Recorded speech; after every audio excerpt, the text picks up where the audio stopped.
Bismillahirrahmanirrahim. Assalamualaikum warahmatullahi wabarakatuh. Perkenalkan, nama saya Muhammad Lutfi Julianto dengan NIM 0532640662. Di sini saya akan mengerjakan tugas 3 mata kuliah pemrograman berbasis web. Ini untuk soalnya.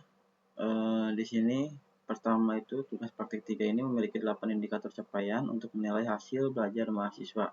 Ini yang pertama adalah mahasiswa dapat menerapkan sistem perorganisasian kode JavaScript framework. Kemudian mahasiswa dapat menerapkan fungsi untuk menampilkan data. Kemudian mahasiswa dapat menerapkan fungsi kondisional atau pengandaian. Kemudian mahasiswa mampu menerapkan data binding. Kemudian mahasiswa mampu menerapkan fungsi watcher yang sesuai untuk menghasilkan output yang diharapkan. Kemudian mahasiswa menerapkan pengolahan data array melalui directive v-for. Sampai dengan mahasiswa mampu menerapkan penggunaan custom element, view komponen, dan property template. Nah, ini untuk soal dari tugasnya. Kita itu diminta untuk membuat sebuah aplikasi website sederhana untuk pemesanan bahan ajar di UT. Ya, ini sama seperti dengan tugas 2 sebelumnya. Kemudian ini untuk struktur tugasnya.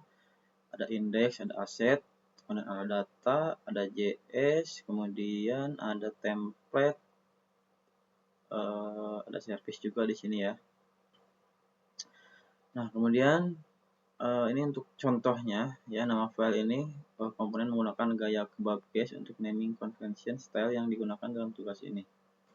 Ini untuk contoh ringkas pada indeks HTML-nya. Kemudian ini halaman yang pertama itu ada halaman stok bahan ajar ya. Ini yang mencakup dari isi kode mata kuliah, kategori mata kuliah sampai dengan status. Kemudian di sini dia itu kemudian si halaman ini tuh harus mampu mengedit stok data, kemudian melakukan filter dan sort data stok. Nah, ini ada keterangannya di bawahnya. Kemudian halaman ini juga harus mampu menampilkan status dari stok bahan ajar. Kemudian terdapat fitur untuk menambahkan data bahan ajar. Kemudian terdapat fitur untuk memperbaharui atau update ya. Kemudian terdapat juga fitur untuk menghapus data bahan ajar melalui event klik tombol icon atau delete. Nah, ini untuk halaman yang pertama. Kemudian halaman yang kedua itu kita itu disuruh untuk membuat tracking delivery order yang memuat menampilkan halaman tracking dari mulai nomor DO, NIM, kemudian pengguna dapat melakukan clear atau reset pencarian. Kemudian terdapat fitur untuk menambahkan input delivery order yang baru. Kemudian terdapat juga fitur untuk menambahkan status progres perjalanan pengiriman. Nah, ini untuk ketentuan-ketentuannya ya. Kemudian di bawahnya ini adalah petunjuk pengerjaan dan poin untuk setiap video penjelasan yang kita buat. Oke, sekarang langsung saja kita buka VS Code-nya.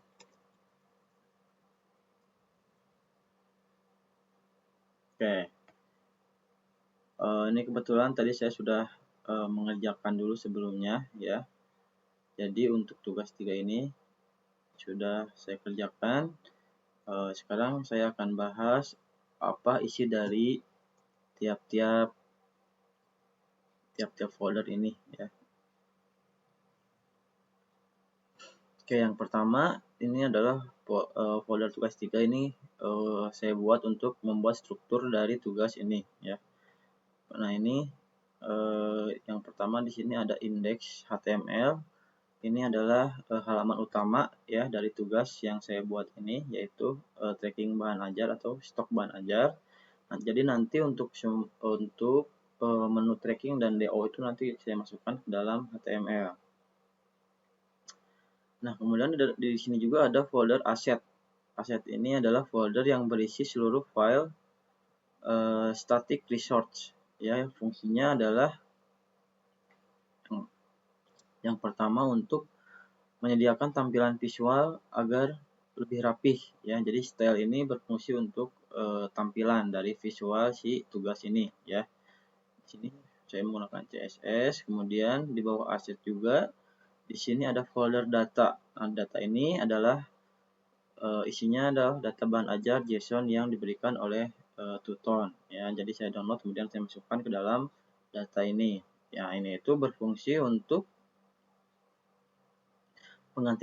sebagai pengganti dari database ya. Jadi sesuai dengan instruksi di sini tuh kita database-nya menggunakan JSON ya. Kemudian dapat dibaca dengan fetch oleh API service. Jadi data bahan ajar ini itu berisikan database dari mulai daerah UPBJJ, kemudian kategori mata kuliah, kemudian pengiriman list, kemudian di sini ada juga data paket ya. Kemudian setelah data paket juga di sini ada data stok. Kemudian di sini bawahnya juga di sini ada data. Di sini juga ada data tracking ya. Di sini sudah saya ganti, yang awalnya itu namanya Rina. Di sini saya ganti menggunakan nama saya agar nanti ketika di pencarian tracking itu yang muncul itu nama saya ya. Kemudian di bawah data itu ada folder yang namanya JS ya. Jadi folder ini itu berisi seluruh file JavaScript yang mengatur logika aplikasinya ya. Di sini ada komponen, kemudian di dalam komponen ini ada aplikasi modal, DO tracking, order, form JS, status, dan stock. Nah, kemudian di dalam service di sini juga ada API.js.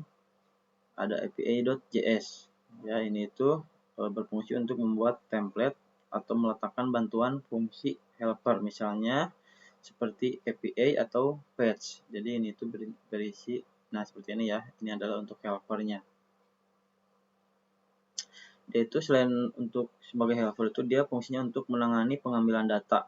Kemudian dipanggil di setiap komponen yang butuh data dari si data bahan ajar. Jadi ini fungsinya untuk memanggil sebuah data ya.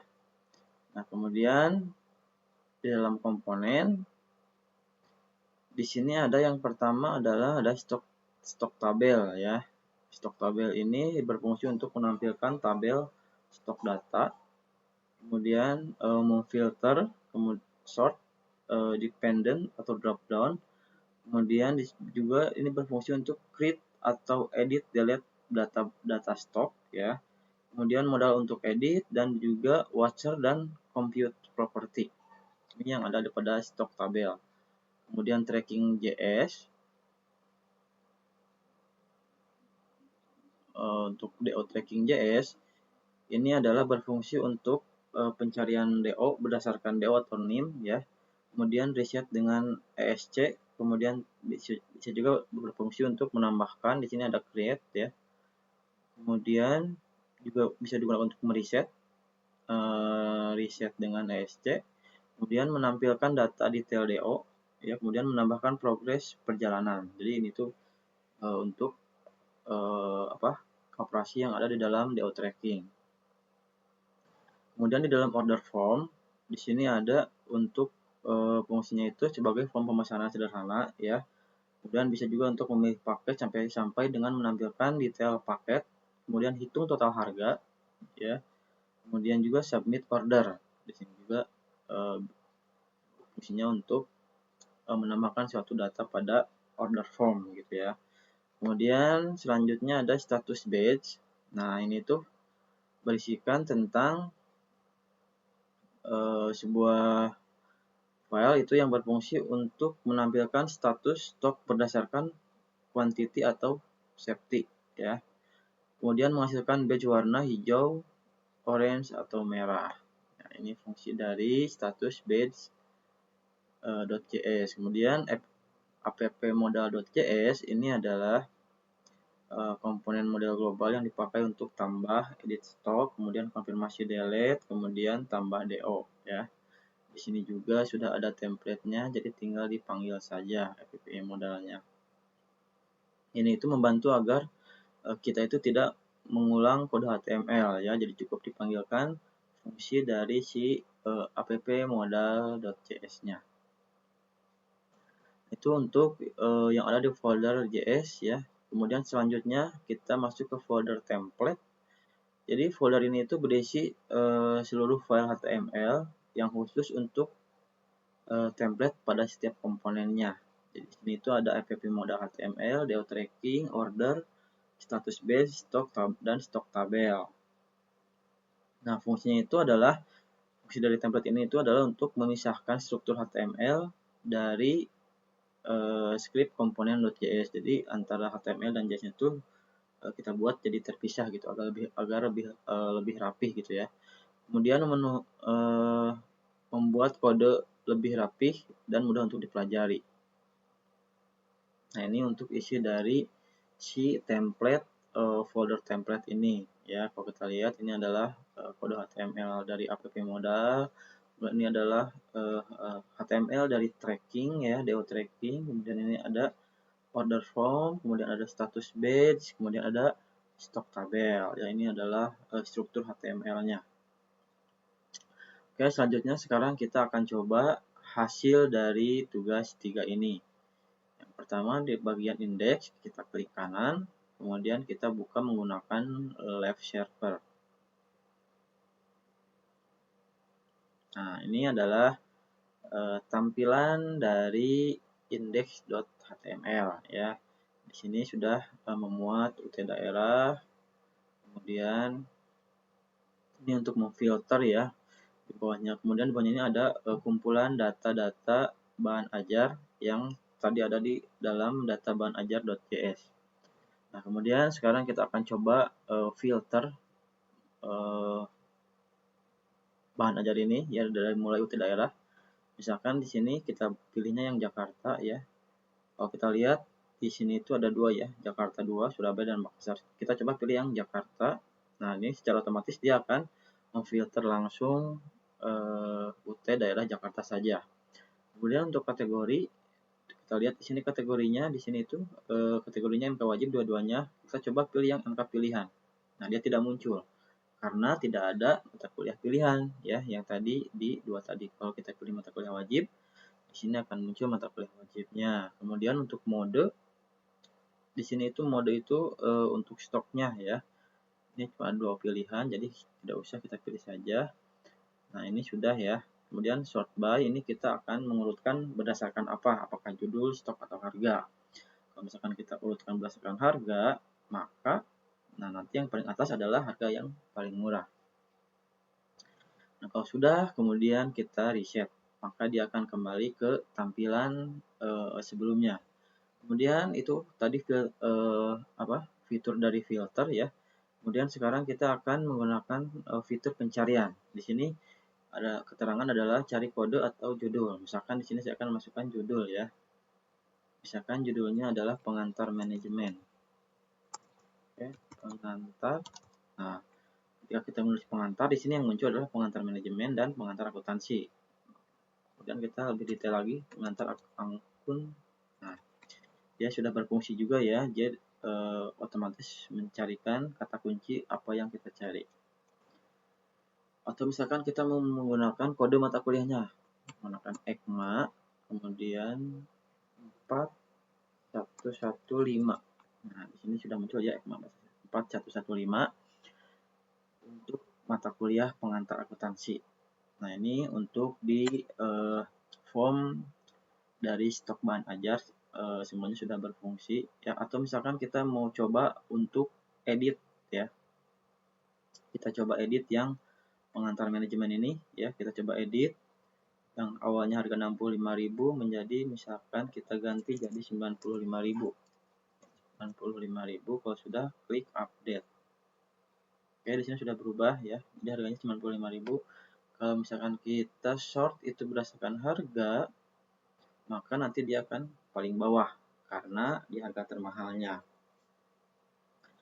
Kemudian sekarang kita coba hapus ya. Kita coba hapus yang dasar-dasar sosiologi. Hapus. Kemudian di sini ada muncul pop-up.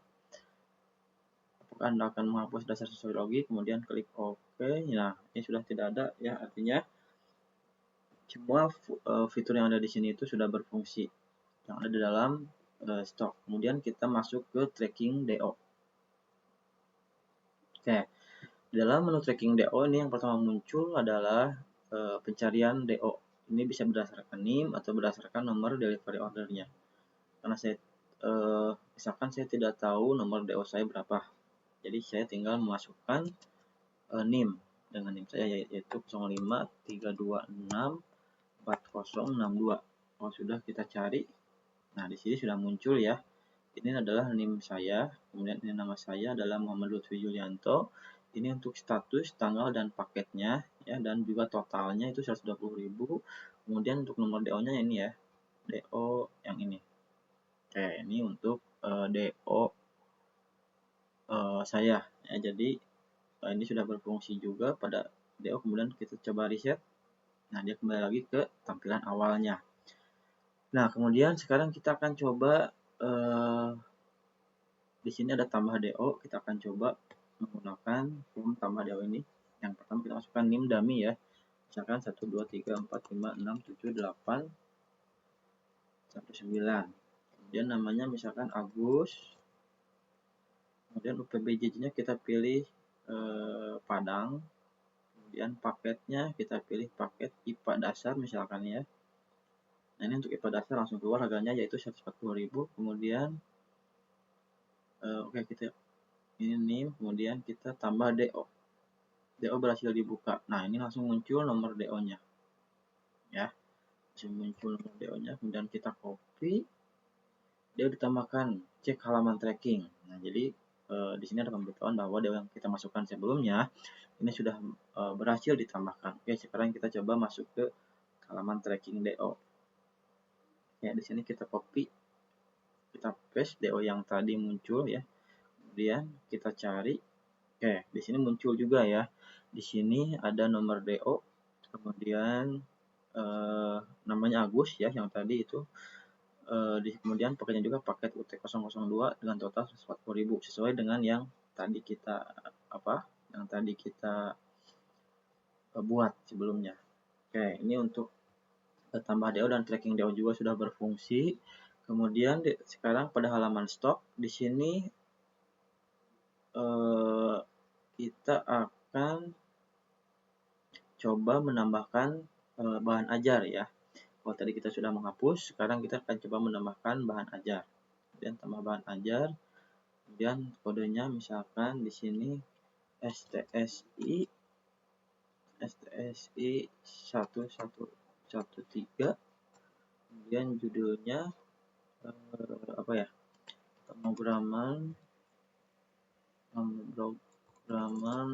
berbasis web misalkan ya. Dan mata kuliah wajib, kemudian untuk daerahnya kita pilih yang Denpasar, kemudian lokasi raknya di sini misalkan kita masukkan rak A1 strip B2, kemudian untuk harganya misalkan kita hargakan 75.000, dan kuantitinya kita masukkan 20, kemudian ininya kita masukkan 1 saja, kemudian kalau sudah kita simpan. Apakah muncul? Nah, ini ya.